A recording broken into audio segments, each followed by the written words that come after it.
welcome to Evolution of the Jamstack. We'll be covering ISG, ISR, SSR, and beyond, and what the future might hold for Jamstack. So really excited to talk about this with everyone today. So what we're going to cover is we're going to actually start by focusing on a problem that I call build friction. And if you've tried to make Jamstack work on a site that has a lot of pages or gets frequently updated, then you've probably encountered this problem. We'll talk a little bit about why it's important, and then we'll actually go through the historical journey of how Jamstack has evolved over the years to solve it. And these are techniques that you've probably heard of: incremental static generation, PSR, and then distributed persistent rendering most recently. And what's going to happen when we come out the other end of that journey is we're going to see that the definition of Jamstack needs to evolve. And I'll put forth my somewhat thought-provoking perspective on that. And the hint there is Jamstack is really actually a reinvention of how we look at the CDN or the edge. And I'll kind of use the term CDN and edge a little interchangeably. I generally think of edge as something more sophisticated and can execute more complex logic than your traditional CDN. So before I jump into that, thank you, Suze, for the intro. A little bit about who I am. I'm CTO at Layer Zero, as she mentioned. And our jam is bringing the benefits of Jamstack to large, complex, dynamic websites. If you were at, say, Netlify's Headless Summit last year, I think it was something like 80% of developers responding to a survey had sites that were 1,000 or 10,000 pages or less. Most of our customers tend to be e-commerce sites, and that's really where they get started. 10,000, 100,000, even 1 million or more web pages in a site. And the way we do it is through a platform that we call Layer Zero, and it can host really any of the popular frameworks, so Next or Nux. But we do focus a lot on e-commerce, so we'll support commerce-focused frameworks like Vue Storefront or React Storefront, and even some of the lesser-known ones like Spartacus, which is the storefront framework for SAP's Commerce Cloud. You can also find myself and my colleagues around the web at Core Web Vitals newsletter. I have a performance background, web performance in particular, and that's where I tend to curate a lot of work around that. A bunch of us core contributors to React Storefront. That's a Next.js-based e-commerce framework. JavaScript Jam is a podcast that I participate in. And then we also host JavaScript Thursdays every Thursday around lunchtime in the Pacific time zone in the Clubhouse app. And I was supposed to actually originally talk about Core Web Vitals RUM when we were planning this out. Google is pushing that Core Web Vitals. They gave us a little reprieve. It's coming in about a month. But I hopefully will come back at some point and we can talk about that. In the meantime, I'd encourage folks to prepare for the Core Web Vitals update. And one great way to do that is to put RUM on your website. And you can sign up for our Core Web Vitals RUM for free. Just go to layerzero.co/RUM. Okay, so now let's talk about build friction. We commonly think of Jamstack as having scalability built in. And that's really scalability to solve and handle large amounts of traffic. But it trades that off for a new scaling challenge, which is as the number of pages on the site or the frequency of change increases, you kind of exit what I call the static sweet spot. And this is less common when people are usually using Jamstack for smaller websites. But as you get to larger and larger websites, especially say like an e-commerce site in a large enterprise, there's pages, there's lots of pages, lots of products, and then there'll be lots of frequent updates. You might have merchandisers changing copy, moving products in and out of categories. You have products going in and out of stock and prices changing. And those two things coupled together, the frequency of updates and the number of pages, will eventually conspire and make build time friction a real problem as you scale. And this is kind of the straw breaking Jamstack's back. And there are others in the ecosystem who kind of feel that way as well. But separately for the Jamstack ecosystem, it's also important for the web as a whole. If you look at the largest sites on the web, and let's just take e-commerce and use the number of products in and SKUs is kind of the e-commerce term as a proxy for site complexity, a typical e-commerce site has 10, 20, 30, 40,000 products or more. In fact, a retail grocery store is about 60,000 product SKUs. And if we can't get Jamstack to work for, say, this kind of site, what does it say? And, for better or worse, these are the folks powering, a lot of the ads that sometimes follow you around the web. They're powering a large part of the internet economy. And it's commonly considered that, 100,000 or more is fairly rare. It's actually fairly common. Even millions, people think you have to be in the Amazons. But, if you've done anything in, say, automotive or, say, there's a B2B forklift parts store that has 8 million SKUs or more, it's not as uncommon as you might expect. And then if you look on the content side, again, at the top end of the market, folks like New York Times and Wall Street Journal are pushing out 80,000 stories per year, let alone their full archive. And then on top of that, we want to layer in things like A/B testing, personalization, and possibly frequent updates. And so how we make Jamstack work for these types of sites is really, really important, both for Jamstack and for the web as a whole. And so there's been, over the years, since Jamstack was really coined roughly in 2016 by Matt from Netlify, really two sets of techniques. There's what are called the static techniques, who tried to stay true to the original, shall we say, static definition of Jamstack. And then we'll explore a little bit later. I'll cover the static stuff really, really quickly.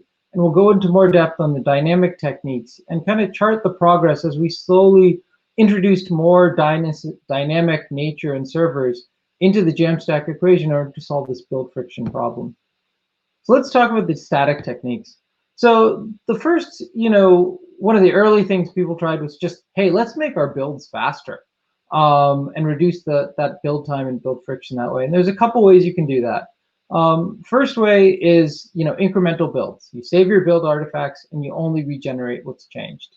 Another attempt was to parallelize the builds and make them faster by splitting the work across multiple threads.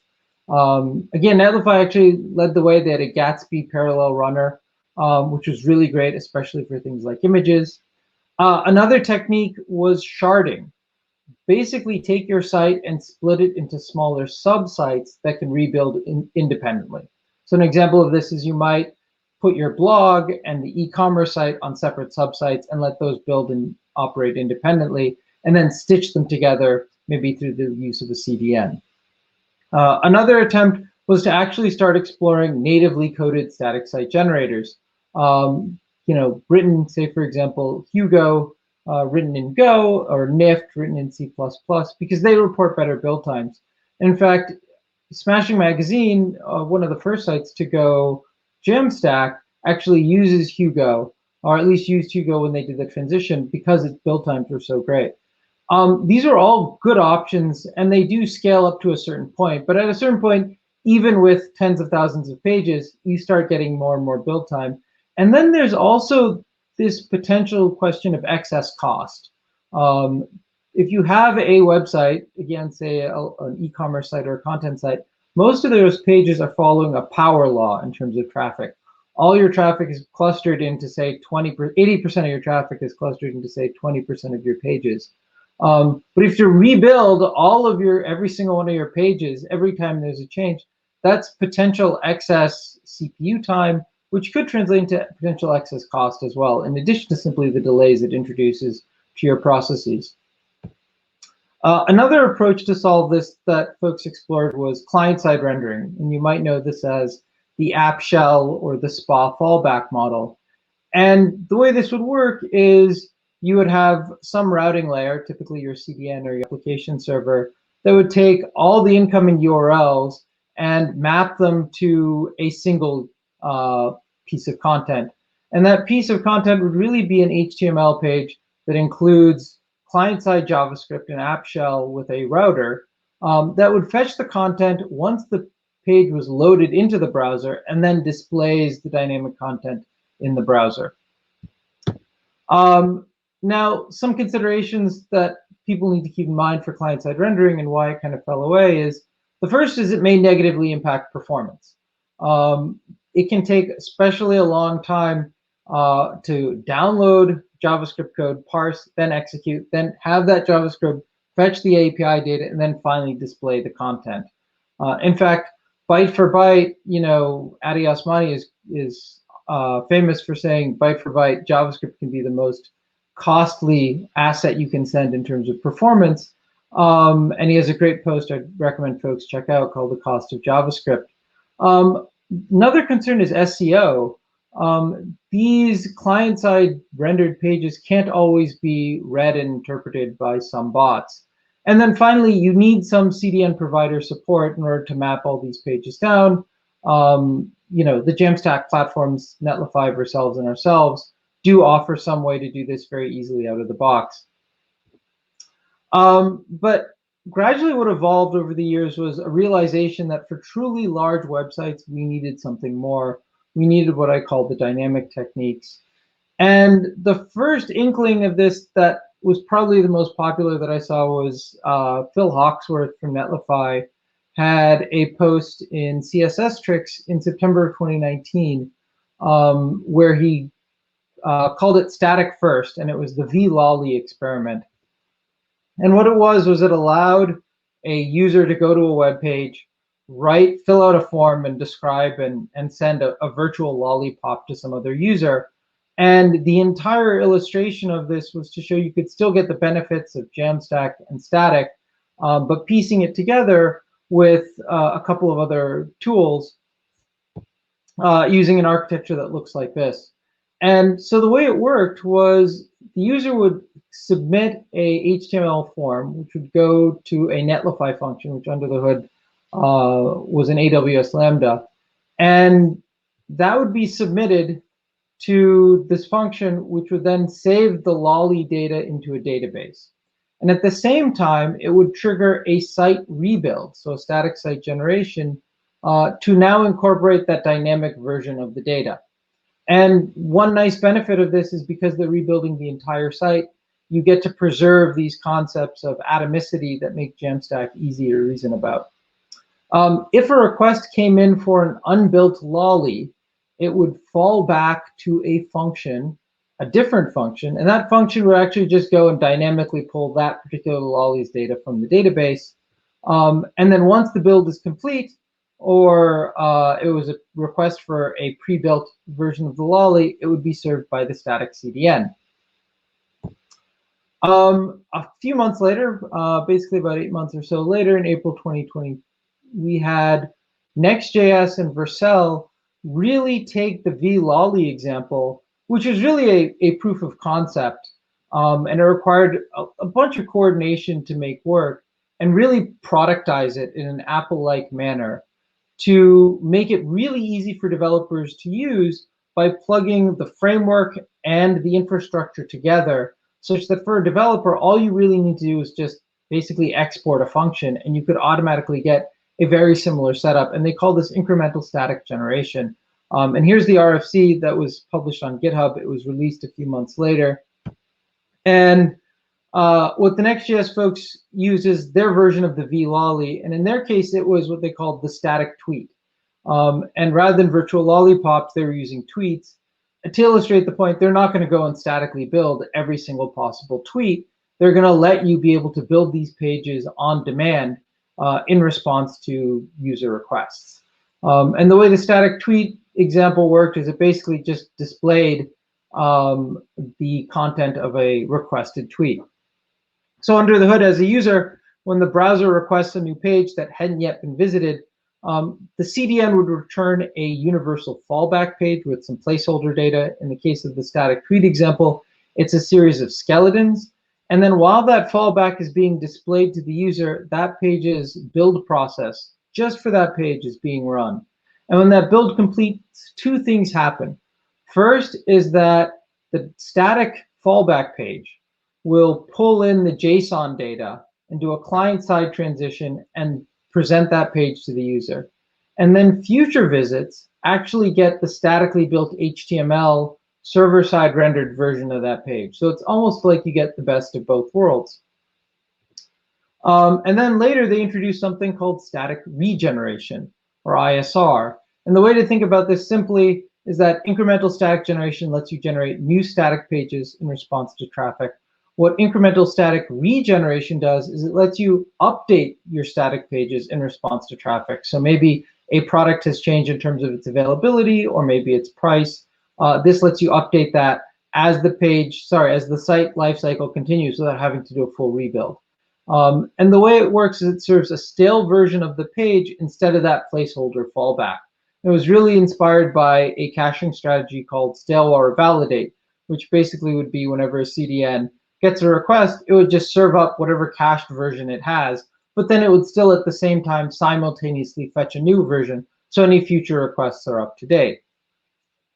Now, one side effect of this is that ISG, even though it was really easy to use and was delivered kind of in an Apple-like fashion, it also added an element of kind of lock-in.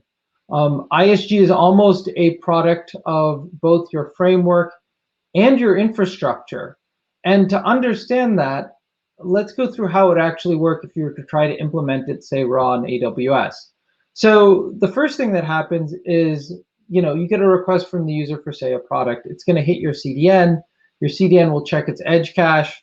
If it's not there, then you go look at S3 to see if you've got where your permanent storage of your statically built pages are. And when you find that it's not there, then the next thing you need to do is you need to say, okay, wait, now I'm going to serve up that fallback page, that loading page. Now that loading page, remember, you're going to have potentially different loading pages for different types of files or pages on your site. So you need to check your edge cache for that loading page, and then also potentially check S3 if it's not in that edge cache, and then serve it up to the user. And at this point, we've really only accomplished phase one. We've just put up that skeleton page with those placeholders. Meanwhile, in the background, while all this is going on, we need to have the edge orchestrate another set of dance where it needs to be able to spin up a server to run, typically Node, to create a statically generated version or an SSR generated version of the page. And it will write that HTML version of the page to S3, and then you need to make sure it also gets populated into your edge cache. And at the same time, the fallback page is actually waiting for the product JSON data that actually powers client-side transitions for that page. So you also have to have that data as well, which you probably are going to generate at the same time as well, but you also need to make sure it gets populated into the right place, and then gets written out to your edge cache as well. And then you're finally done. You've served the content out to your user. And now any subsequent request hopefully just goes to your edge cache, and you get back a statically rendered version of that page that should render pretty much as fast as a classic, say, static Jamstack page. Now, as I mentioned earlier, this is really a combination of your infrastructure and your framework working together. And it relies on this orchestrated dance between your edge and your application framework and actually your infrastructure that's going to go off and trigger a node or potentially a Go process to do some rendering. And there are some out-of-the-box offerings from ourselves, Vercel, Layer 0, and Netlify. But if you were to try to do this yourself, it's actually almost impossible on some commodity CDNs. It's also hard to do on other frameworks.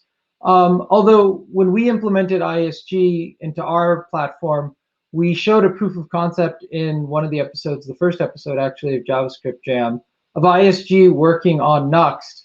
That was an interview with the CTO and creator of Next.js. And the way we did this is we said, well, we can take the primitives of this orchestration and we expose them in our edge control language we call Edge.js. That lets you basically say, okay, let me define a fallback page, let me define a placeholder page in a very framework agnostic way. But the bigger point here is we're starting to see cracks in the static wall emerging. This technique starts breaking areas of the Jamstack contract. The original concepts of atomicity and immutability are no longer assured. There's an element of portability that's lost. So if your CDN edge doesn't have the ability to run edge logic, this is actually impossible to implement. Like the classic, static Jamstack site was one you could zip up and put on any hosting provider on any CDN. That's gone now. In fact, now we're actually relying on servers for content. And it's actually serving to redefine the relationship between the developer and the CDN. And what it's redefining is how you handle caching. And it's attempting to do it in a way that's easier for the developer to reason about, but it's radically different from, shall we say, how you classically treat caching as a developer with a CDN. And so now we're starting to rely on servers. And so the next logical step is, well, why don't we just use serverless server-side rendering to generate the pages on demand in response to traffic and just stick a CDN in front and have that cache the HTML and JSON data at the edge. And although it won't be as good as Jamstack for classic static Jamstack for the very first visit, after the first visit, it's pretty much just as good. And if you've got a website that, say, follows a power law distribution in its traffic, for 80% of the traffic, it's going to be as good as Jamstack. It also turns out to be an architecture that's easier to make work with legacy e-commerce platforms because it's more similar to the architecture of how those platforms were already built. And so that's the stack that we support on layer 0, as well as pure static. But we rolled out in October of 2020 a technique we called parallel static rendering that we talked about at the Jamstack conference that month. And the way this works is it basically takes that stack of putting a CDN or edge in front of serverless JavaScript and at deploy time analyzes the historical traffic patterns of that site and uses that data to preload those pages right after the deploy happens.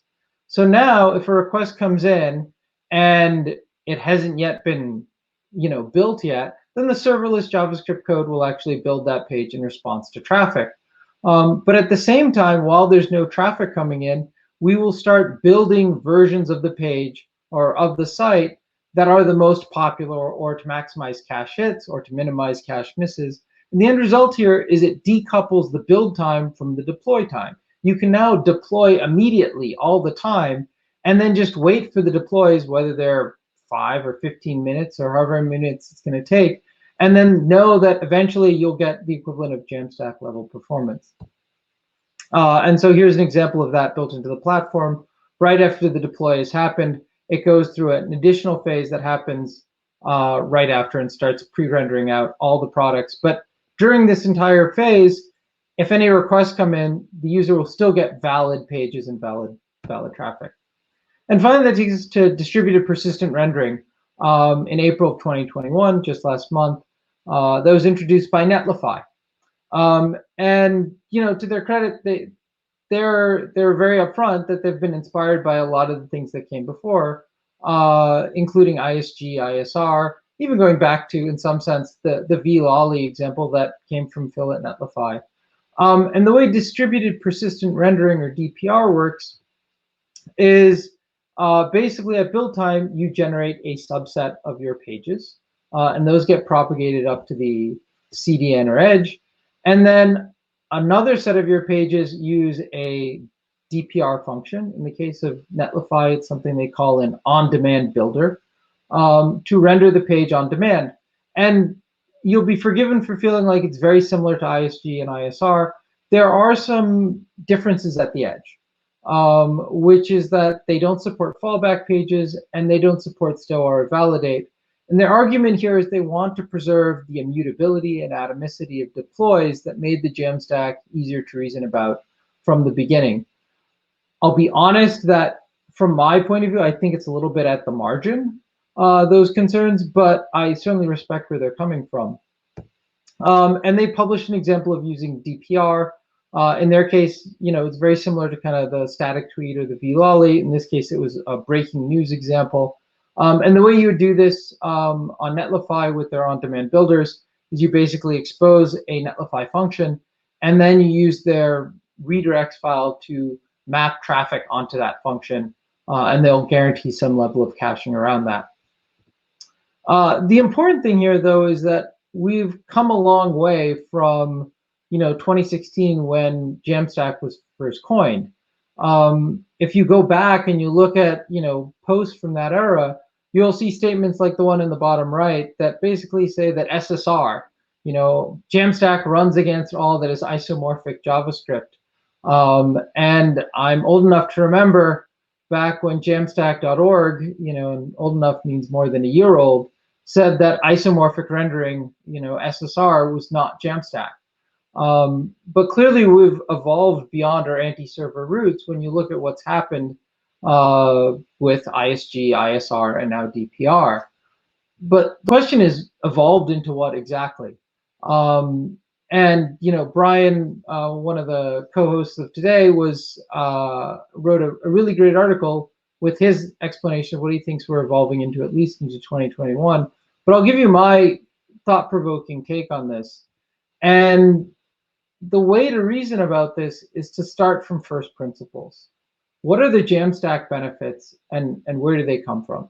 So if you go to jamstack.org today, what you'll see is a list of benefits. And by the way, it no longer is serverless server-side rendering, at least not as explicitly.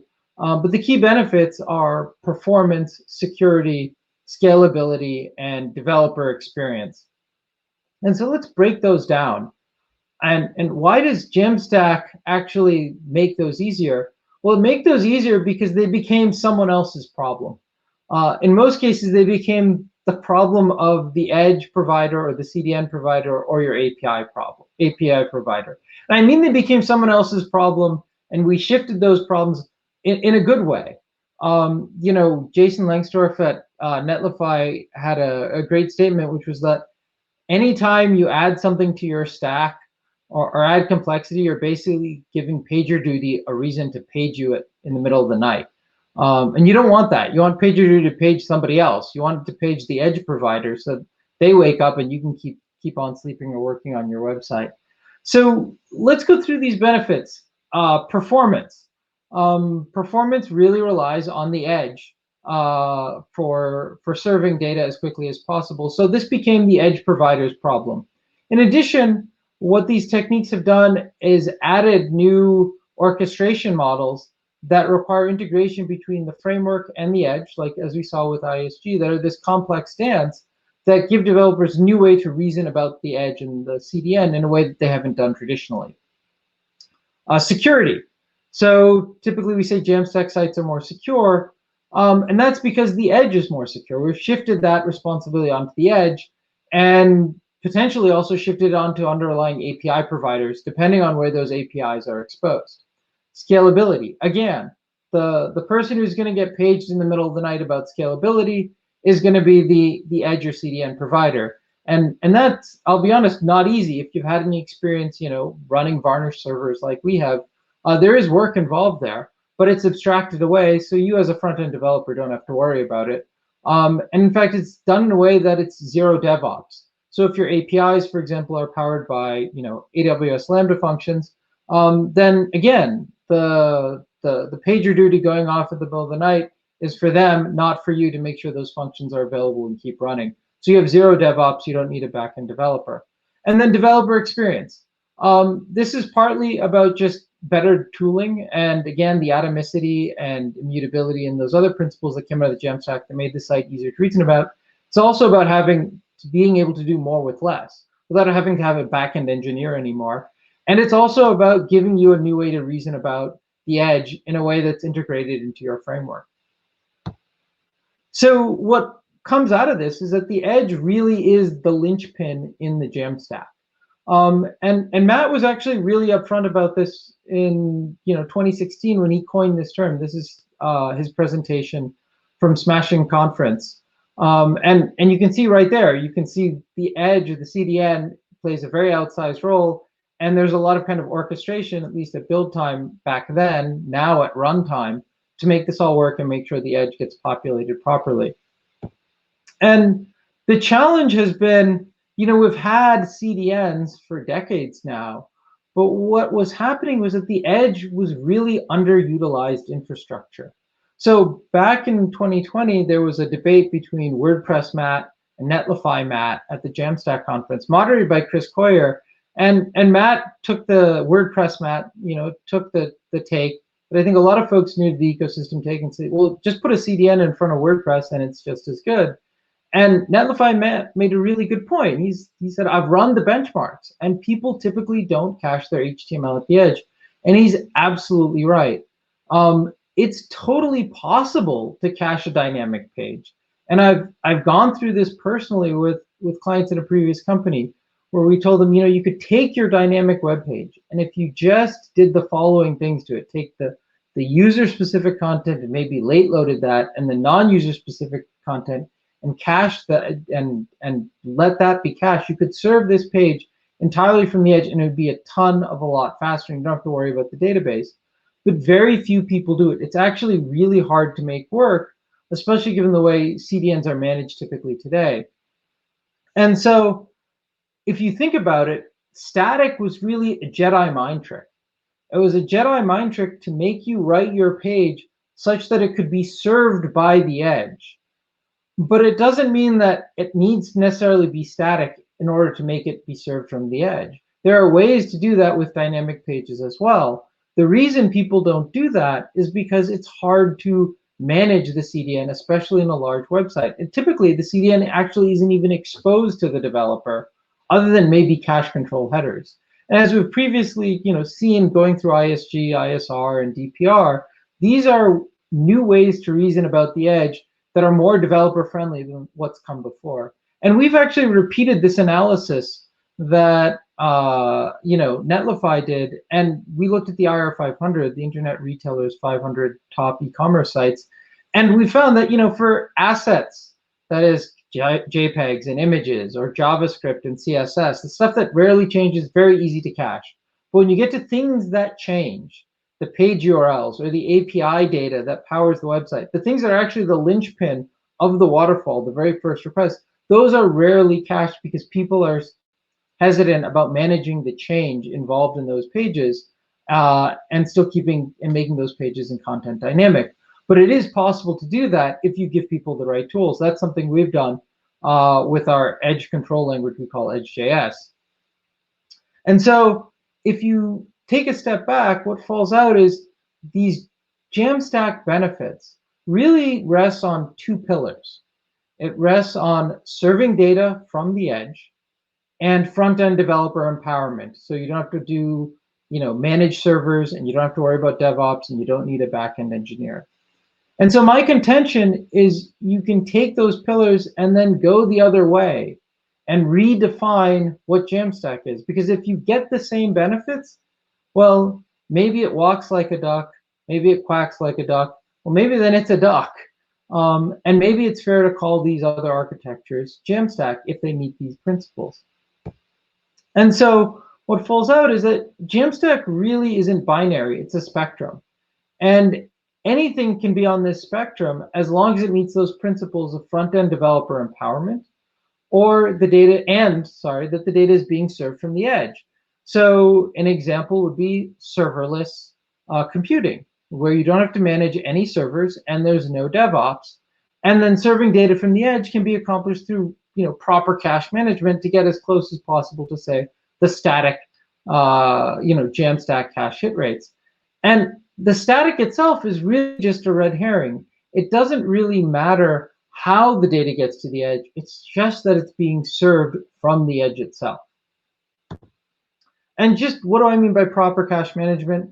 I mean, the ability to have cache control that's integrated into your code. So it's not this separate control panel that's managed by a DevOps engineer, but as you're writing your application code, you're actually able to reason and control the cache.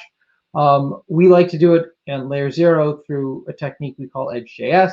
Another key thing that's really important is observability. Know if you're actually hitting those great cache hit rates or not in a way that, again, is integrated to your code. As we've seen, all these architectures are about having the edge integrate with your code and give you a new way to reason about caching in a way that hasn't been done before. And that to me is really the heart of the Jamstack. And this is an example of what you can do on layer 0. And so the edge, isn't just about caching anymore, as we've seen. It's about orchestrating your infrastructure in kind of this complex dance and doing it in a way that you're controlling, not through some cache control headers, but you're controlling directly from your code that's integrated into your framework, integrated into your application code. It's really a new abstraction layer, a new way to look at the CDN. And there's still more left to be done, because when you realize that, there's a number of ways this still will redefine how you do various tasks in your stack. So for example, personalization and A/B testing. Now you need an additional layer of sophistication at the edge to handle those performantly while still maintaining great cache hit rates. We've talked a lot about front-end developer empowerment, but editing and authoring by non-developers is also really important and needs to be supported. I have a saying that websites are just as much built by non-developers creating the content as it is by developers writing the code, and those need to be supported as well. And so there's a lot more white space we need to explore in the Jamstack in order to create these new abstractions that are going to support these other use cases as well. And so to me, ISG, ISR, and DPR and the like are really just the tip of the Jamstack iceberg. And what we need to do is broaden our definition of what Jamstack is so we can apply it to more websites and more problems and deliver those benefits of developer productivity and the power of the edge to more websites out there and the web at large. So that's it. Thank you. I'll take any questions. Thanks, Ishan. I remember when I first heard about Jamstack a couple of years ago. I went to Jamstack Conf in London. I was lucky enough to be given a ticket. And at the time, it was explained to me as, oh, it's just JavaScript, APIs, and Markdown. And yeah, I don't think it is that anymore. But thanks very much for such a clear presentation and also some very clear arguments. There's been a lot of lively discussion in the chat and people sharing their opinions as well. And a few opinions on I promised it would be thought-provoking. So yeah, I haven't been in the Crowdcast. I'm signing up for it now, but hopefully you can curate the questions for me.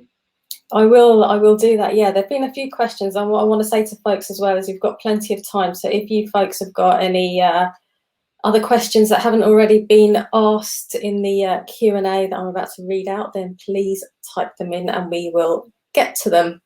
And also, just a quick reminder that in 2 weeks' time, come back and find out how to get an eye for design as a developer. So on to the questions. So you mentioned jamstack.org, and somebody's asking if they're new to Jamstack, where would you advise they go to learn more about the concepts and how to implement them? Wow, that's a great question. I would say that, for a beginner, there's a lot of great content on, Smashing Magazine on Jamstack. They have a lot of great beginner articles on the principles of Jamstack. And actually just last week, I believe, there was a post from, Matt from Netlify on the evolution of the Jamstack himself. And so that's a great resource. They were one of the first websites to go Jamstack famously. That would be a good resource. And then I would say that another great source of just developer content in general is YouTube. I don't know who's good these days. There's a few that I like, but I haven't seen if they've got a Jamstack focused video. I would go to, I'd just search and see what's popular right now there as well. Yeah, definitely +1 for Smashing Magazine, because the good thing about them is they curate their articles. So you're going to get good quality things. I think sometimes when you read blogs, a lot of things are quite opinionated and it's quite difficult. And as you've highlighted today, this thing's evolving and it's quite fuzzy. So it's good to go to somewhere where people are speaking from a place of a lot of experience and knowledge of kind of just the whole life cycle. Yeah, actually, another one is I neglected to mention was CSS tricks. I've referenced them a few times as well. There's also the Jamstack newsletter, which is run by one of the CFE hosts, Brian. That's also actually a really great resource for keeping up to date with what's going on in the field. So I'd recommend those two as well.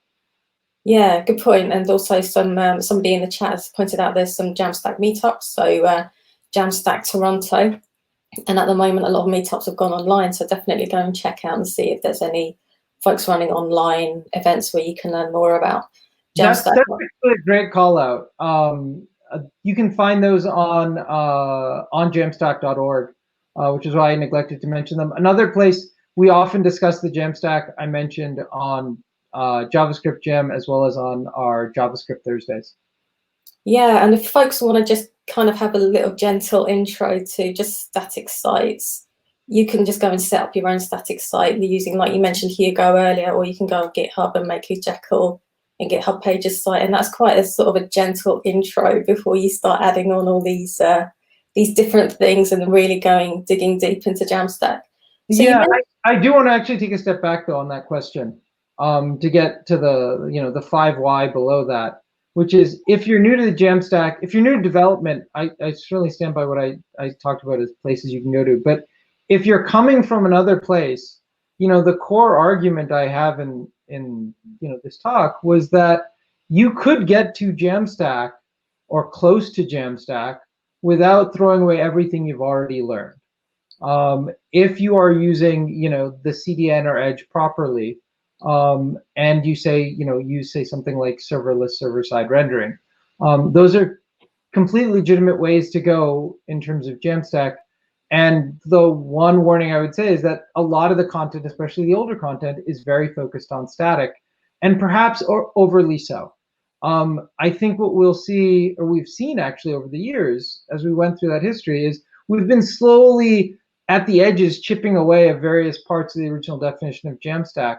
And we're going to keep doing that, I think, every year.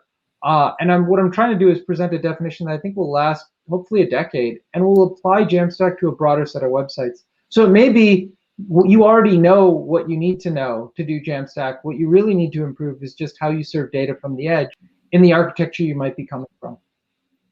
Yeah, definitely. Good point. Good point. None of this is new per se, is it? It's it's just developing.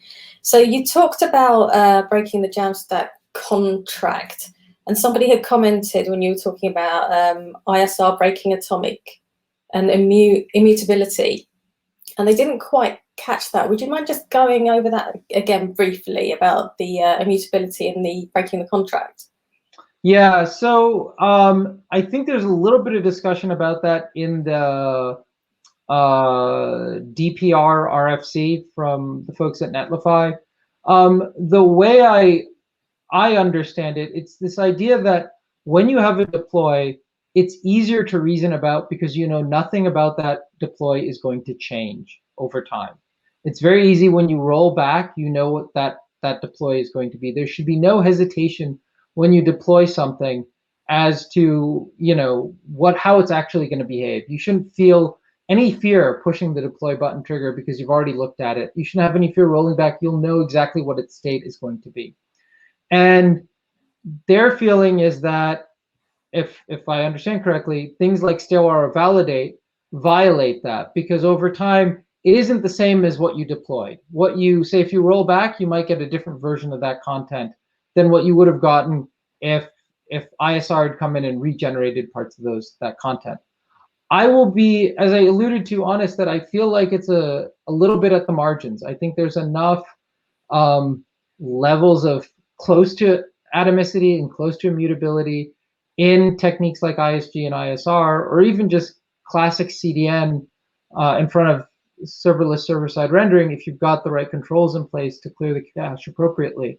I know firsthand from talking to our clients and our customers who use the platform using that stack on layer 0, that one of the things that they've specifically called out unprompted, is they have full confidence in what they deploy.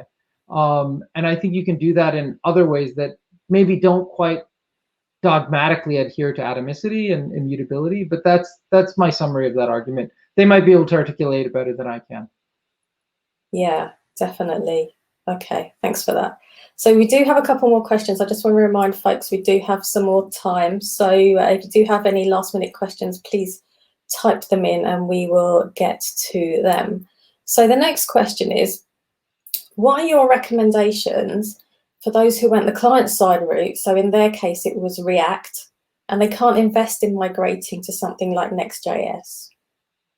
That's an interesting question. It would really depend, first off, on why they can't invest in migrating to, say, something like Next.js. Is it an infrastructure concern? Is that the concern, or is it there's something about they're trying to migrate into an existing application? That being said, if you're going the purely client-side route, I would look at some of the new emerging frameworks out there that have really good client-side performance. So the really most popular one these days right now is Svelte and SvelteKit. And that totally abandons the virtual DOM in order to get really, really great rendering performance client-side. You don't have to worry about things like hydration, which tend to be an issue with these JavaScript-heavy frameworks that have virtual DOMs in them. Vue.js has actually started incorporating some of those concepts into its rendering. And we just actually had Evan Yu on the JavaScript Jam podcast recently. And React rolled out something called React Server Components, which may also help as well with client-side performance. But again, might require a server. And so if there's a reason you can't invest in Next because of server concerns, that won't help.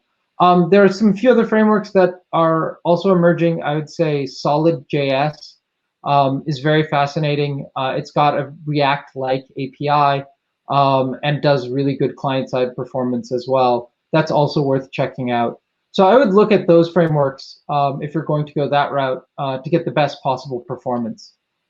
Okay, so the person who asked the question has clarified that the issue is not one of infrastructure because they're on Netlify. It's more to do with team bandwidth.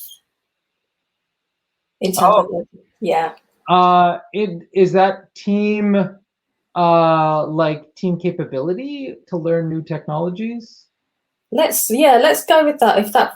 If the person who could clarify on that more, but let's talk about that, because obviously trying to get your team to learn a new technology can be quite challenging. Yeah, so let's go with that. So look, Vue is generally considered easier to learn than React. It may turn out, though, to be honest, you don't need any of these JavaScript heavy frameworks. Maybe you need you could use something like Eleventy or Hugo and use something like jQuery or Alpine that are lighter weight. But it depends on the level of interactivity and how dynamic the site is, and a variety of other factors and what your team's comfortable with. Yeah, so they further clarified that it's to do with priority. So I guess they, I don't know if you've ever come across this where it was just the priorities in terms of the team bandwidth. Well, I have, but I interpret that maybe slightly differently. We have had customers come to us and they want to go headless. They eventually want to go to something like React, Angular, or Vue. But going Jamstack full on is not something with the bandwidth for, and they don't have the team capability. So in our case, because we take a very CDN or edge-centric view of things, we have ways that we can get them similar like benefits without having to rip apart their architecture. So that's one way to go. But so I don't know exactly what he means by priorities, but it's possible that's another option as well. Yeah, okay, thanks, Ishan. So I'm going to make this the final question. We're nearly out of time, and it's a bit of a sort of an opinionated one, I guess, rather than, what would you do in this situation? But they're suggesting that maybe Jamstack needs to be renamed and not redefined, and maybe call it the Jam Spectrum. Is it really a stack, or should there be a named hierarchy that's to be built upon and defined? What are your thoughts on that? I think that makes sense in a certain way. Like, actually, that's what the ecosystem has been doing. If you recall, Jamstack in the beginning was, you said, JavaScript APIs markup, and the J and the A and the M were all capitalized. And if you just look at how we've written the word Jamstack, that itself has evolved in 5 years. First we stopped capitalizing the A and the M, and then we stopped capitalizing the S, and now it's it's not even clear it's a stack. I think we've run out of things we can do to the letters in Jamstack, but I think the term is popular enough that maybe we stick with it, or maybe it needs to evolve into a different term. That's certainly a valid argument to be made there. And a hierarchy certainly makes sense. If it really is a spectrum and we get a wide range of these techniques, then we should start classifying them. And I think we'll start doing that as we get new variations on ISG, ISR, DPR. They're actually all reclassifications of a variety of different techniques.